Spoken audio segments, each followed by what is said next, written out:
1 Kings, chapter 13, verse 1. By the word of the Lord a man of God came from Judah to Bethel, as Jeroboam was standing by the altar to make an offering. Verse 2. By the word of the Lord he cried out against the altar. Altar, altar. This is what the Lord says. A son named Josiah will be born to the house of David. On you he will sacrifice the priests of the high places who make offerings here. And human bones will be burned on you. Verse 3. That same day the man of God gave a sign. This is the sign the Lord has declared.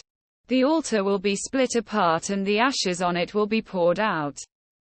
Verse 4. When King Jeroboam heard what the man of God cried out against the altar at Bethel, he stretched out his hand from the altar and said, "Seize him."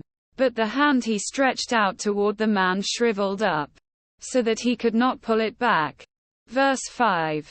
Also, the altar was split apart and its ashes poured out according to the sign given by the man of God by the word of the Lord. Verse 6. Then the king said to the man of God, "Intercede with the Lord your God and pray for me that my hand may be restored." So the man of God interceded with the Lord, and the king's hand was restored and became as it was before. Verse 7. The king said to the man of God, "Come home with me for a meal, and I will give you a gift." Verse 8.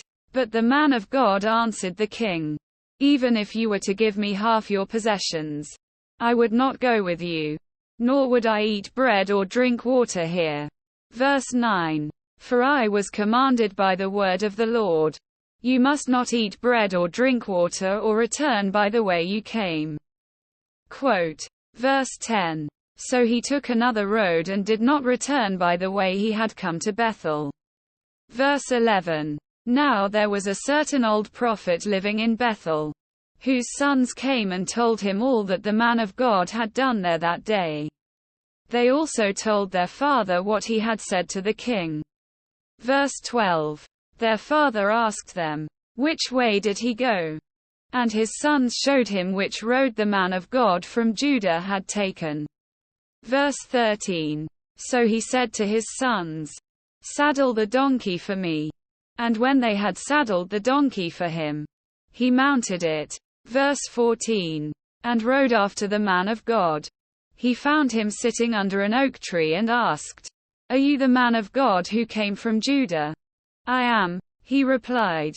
Verse 15. So the prophet said to him, "Come home with me and eat." Verse 16. The man of God said, "I cannot turn back and go with you, nor can I eat bread or drink water with you in this place." Verse 17. I have been told by the word of the Lord, "You must not eat bread or drink water there or return by the way you came." Quote. Verse 18. The old prophet answered, "I too am a prophet, as you are. And an angel said to me by the word of the Lord, 'Bring him back with you to your house so that he may eat bread and drink water.'" Quote. But he was lying to him. Verse 19. So the man of God returned with him and ate and drank in his house. Verse 20. While they were sitting at the table, the word of the Lord came to the old prophet who had brought him back.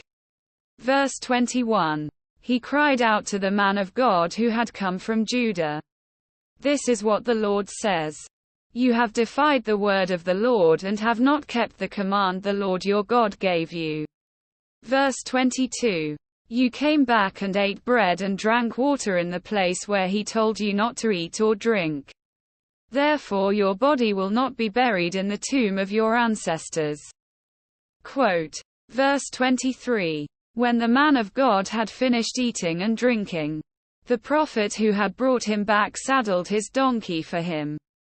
Verse 24. As he went on his way, a lion met him on the road and killed him, and his body was left lying on the road, with both the donkey and the lion standing beside it.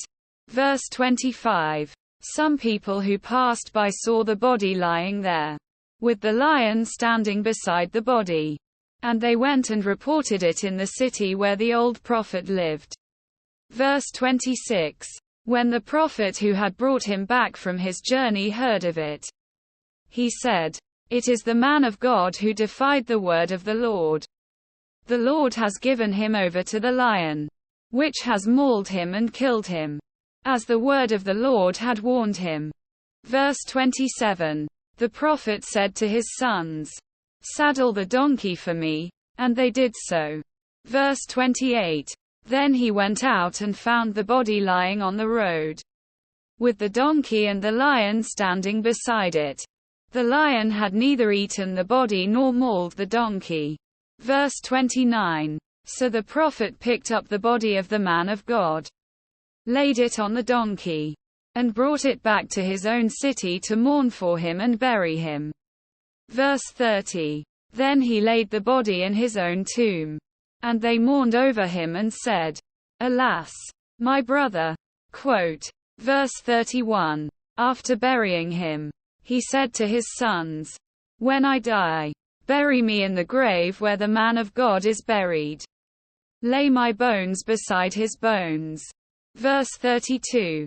For the message he declared by the word of the Lord against the altar in Bethel and against all the shrines on the high places in the towns of Samaria will certainly come true. Verse 33. Even after this, Jeroboam did not change his evil ways, but once more appointed priests for the high places from all sorts of people. Anyone who wanted to become a priest he consecrated for the high places. Verse 34. This was the sin of the house of Jeroboam that led to its downfall and to its destruction from the face of the earth.